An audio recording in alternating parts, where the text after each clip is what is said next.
کی نماز پڑھائی. اس کے بعد دوبارہ ممبر پر تشریف لائے اور پھر فرمایا کہ میں نے کسی کا حق مارا ہو, میں نے کسی کا حق دینا ہو, بولو. تو پھر ایک صحابی کھڑے ہوئے, کہنے لگے یا رسول اللہ آپ نے میرے 3 روپے دینے ہیں, 3 درہم. تو آپ نے فرمایا ہاں میں نے دینے ہوں گے پر مجھے ذرا یاد دلا دو.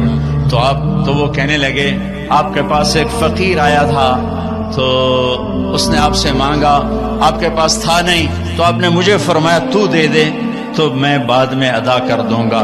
یا رسول اللہ وہ 3 درہم آپ نے دینے ہیں. تو آپ نے فرمایا ہاں مجھے یاد آ گیا, میرے نبی کے گھر میں تو تیل نہیں تھا چراغ جلانے کو. جس رات کی صبح آپ دنیا سے گئے ہیں اس رات میرے نبی کے گھر میں تیل نہیں تھا ایک چھٹانگ. حضرت ام عائشہ پڑوسن سے تیل ادھار مانگ کر لائیں اور اس سے چراغ جلایا.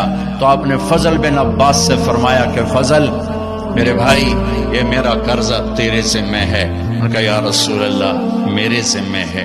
پھر آپ تشریف لے گئے, نمازوں کے لیے آتے رہے.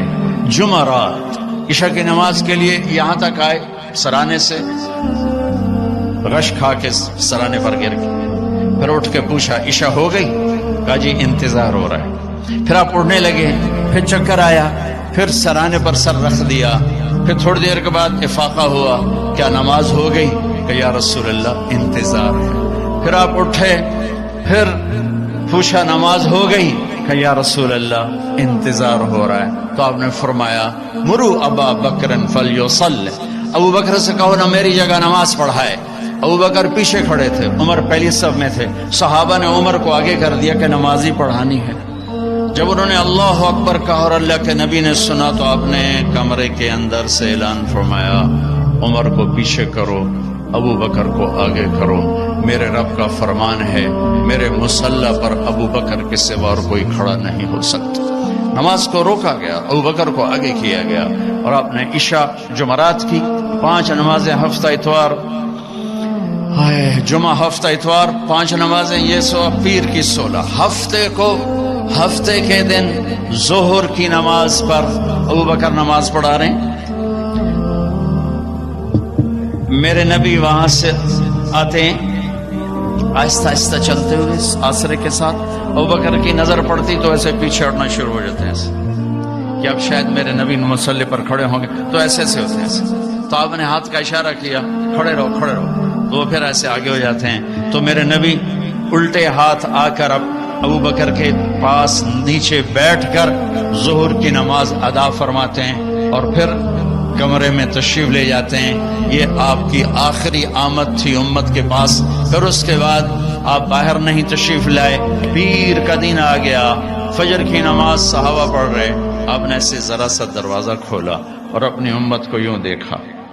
تو حضرت انس فرماتے ہیں عشق و محبت میں ہمیں یاد ہی نہیں کہ ہم نماز پڑھ رہے ہیں. ہم سب نے نماز میں اللہ کے نبی کو دیکھنا شروع کر دیا, ایسے کر ہمیں یاد نہیں رہا. تو چونکہ ادھر دروازہ تھا تو سب نے ایسے یوں دیکھنا شروع کر دیا, تو آپ نے دروازہ بند فرما دیا, اندر تشریف لے گئے. اشراق کا وقت ہوا تو آج 12 ربیع الاول ہے, آج واپسی. چلو ٹر دے سجن کوئی نہ ویکھے, ڈھے پمدے نے کنگرے ہاں دے, اچیاں باہیں تے لمیاں ڈھائیں تے ہوندے وین کسے دے نہ دے. یہ میری زبان کی شاعری ہے, تمہیں سمجھ میں آئے نہ آئے. بات بڑی کی ہے خواجہ غلام فرید صاحب نے.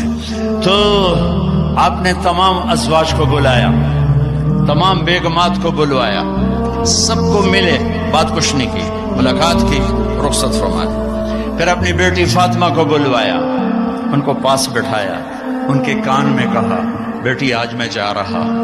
تو وہ رونے لگی.